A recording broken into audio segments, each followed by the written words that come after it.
ഇന്നലെ സത്യം പറഞ്ഞാൽ വിശന്ന് കൂറ കുത്തി ചെറുകുടലും വൻകുടലും തമ്മിൽ പൊരിഞ്ഞ അടി നടന്നപ്പോഴാണ് കഴിക്കാൻ പോയത്. കഴിക്കാൻ വേണ്ടിയിട്ട് ആക്രാന്തം പിടിച്ച് ടിഫിൻ ബോക്സ് തുറന്നപ്പോഴാണ് നഗ്ന സത്യം മനസ്സിലായത്. എന്താണെന്നല്ലേ, എൻ്റെ ഭക്ഷണം വളിപ്പിൻ്റെ സ്വഭാവം കാണിച്ചിരിക്കുന്നു. എന്ത് ചെയ്യാൻ പറ്റും?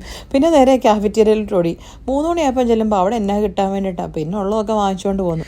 പേയ്മെൻറ്റ് ചെയ്ത് കവർ ചോദിച്ചപ്പോഴാണ് പറഞ്ഞ കവറിന് എക്സ്ട്രാ പേയ്മെൻറ്റ് ഉണ്ടെന്ന്. നമ്മുടെ അടുത്താണ് കളി. പിന്നെ ഞാൻ കവറിന് കാശ് കൊടുത്തിട്ട് കവർ വാങ്ങിച്ചത് തന്നെ. പിന്നെ ആ ഫുഡും കൈ പിടിച്ചുകൊണ്ട് പോന്നു. നമുക്ക് പിന്നെ പണ്ടേ നാണോ മാനോ ഒന്നും ഇല്ലല്ലോ. ഇന്നലെ ഞങ്ങൾക്ക് ഫുഡ് മാത്രമല്ലായിരുന്നു കേട്ടോ, അതിനോട് ഒരു ഗിഫ്റ്റും തന്നു.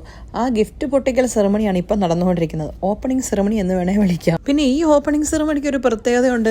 രാവിലെ എൻ്റെ കൂടെ വന്ന എല്ലാവർക്കും ഗിഫ്റ്റ് കിട്ടിയൊന്നുമില്ല. അപ്പോൾ പിന്നെ അവരുടെ മുമ്പ് വെച്ച് ഇമ്മാതിരി ഷോ ഓഫ് കാണിക്കുമ്പോൾ ഒരു പ്രത്യേക സുഖമല്ലേ. എൻ്റെ ഷോ ഓഫ് കൊണ്ട് അവിടെ ഉള്ളവർ വിചാരിക്കുന്നതാണ് എൻ്റെ ദൈവമേ രാവിലെ ജോലിക്ക് വന്ന് വൈകുന്നേരം അവൻ എന്തൊക്കെ ഷോ ഓഫ് കണ്ടാലാന്നല്ലേ. എനിവേ കിട്ടിയ കപ്പൊക്കെ ഞാൻ അവിടെ വെച്ചിട്ട് പോകുന്നു കേട്ടോ. കാരണം ഹോസ്പിറ്റലിൽ നിന്ന് കിട്ടിയ കെട്ടുകണക്കിന് കപ്പൊക്കെ വീട്ടിൽ കൊണ്ടുവന്ന് മണിപ്ലാന്റ് നടിയിലാണ് എൻ്റെ മെയിൻ പരിപാടി എന്ന് ഹോസ്പിറ്റലിലുള്ളവർ അറിയണ്ടല്ലോ. അപ്പം ശരി, ഇത്രയേ ഉള്ളൂ. പോയച്ചും വരാം.